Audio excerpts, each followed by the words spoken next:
Bonjour, ici Rodolphe Simoneau et je vous souhaite la bienvenue dans ce module 1 sur le Oshinkanri, le principe de Oshinkanri et les A3. Donc dans ce cours numéro 2, on va se concentrer sur cet outil qu'on appelle le A3 et qui va nous permettre de donner la vie en fait à cette démarche d'Oshinkanri, de Oshin Planning pour décliner cascader les différents indicateurs, les différents objectifs, la vision au travers de notre organisation.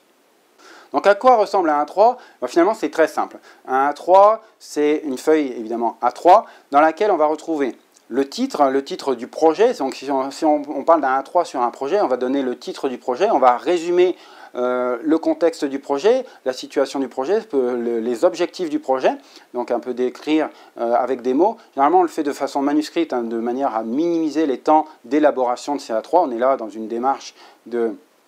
d'efficacité, on n'est pas là pour passer une journée pour écrire notre A3, on est là vraiment, c'est pragmatique un A3, on écrit de manière claire évidemment pour que ça puisse être communiqué de manière facile, mais on n'est pas là pour passer une journée pour faire notre pub sur le projet que l'on a mis en œuvre, on est là vraiment pour passer un message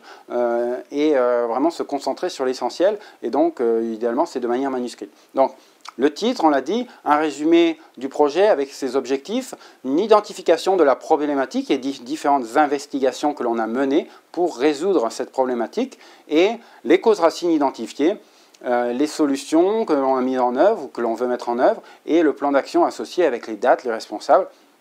et les mesures palliatives lorsqu'on a besoin de mettre en œuvre des mesures palliatives. Finalement, on conclut avec les objectifs d'amélioration qui sont visés par rapport à l'élaboration de ce A3 et éventuellement partage d'informations, donc expliquer où est-ce que l'on peut décliner, donc si c'est un projet qui a été réussi dans un département, où est-ce que ce projet peut être partagé, peut être dupliqué dans d'autres zones de l'entreprise, de l'organisation dans laquelle on travaille. Donc un format très simple, ça vous rappelle, pour ceux qui ont suivi déjà le chapitre sur la résolution pratique de problèmes, le module plutôt sur la résolution pratique de problèmes, le support d'écriture de cette résolution pratique de problèmes, et sous format 3, donc reprendre le format dont on en avait parlé et l'utiliser comme support à la fois de reporting et en même temps de communication. Alors quand est-ce qu'on va utiliser les A3 ? Bien, les A3, on l'a dit, hein, c'est un excellent outil pour aider à la communication de la vision, à la communication des enjeux, à la communication des objectifs, des indicateurs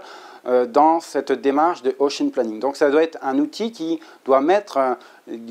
en action ce cascading d'objectifs entre les différentes strates de l'organisation. Donc ça, c'est un des éléments importants. Donc les autres situations dans lesquelles il peut être utilisé,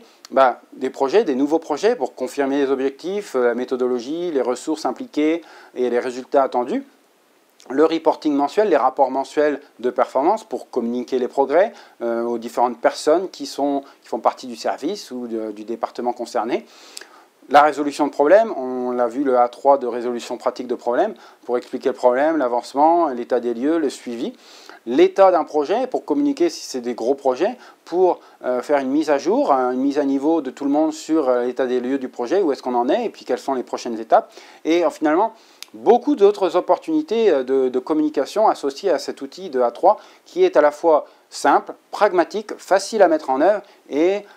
qui a, donc si on commence à avoir beaucoup de A3, avoir des tableaux d'affichage sur les 3, qui a ce formalisme que l'on vient de voir, systématique, de manière à ce qu'au bout d'un moment, tout le monde va être habitué de voir les informations sous forme de A3 et donc avoir cette méthodologie PDCA qui, donc Plan, Do, Check, Act, dans laquelle on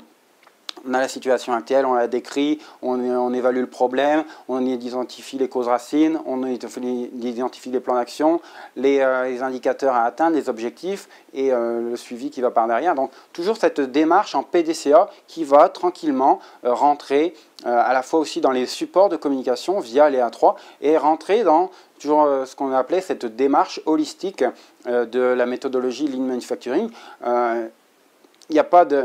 encore une fois, dans cette démarche holistique, il n'y a pas dans le A3 non seulement un outil, mais il y a aussi cette capacité à transformer les comportements, transformer les états d'esprit par rapport, donc, notamment au PDCA, même si ce n'est pas clairement écrit qu'on travaille en PDCA, de manière intuitive, on va communiquer en PDCA et les personnes vont être habituées à se structurer et à comprendre que les différentes choses dans l'organisation se structurent autour du PDCA.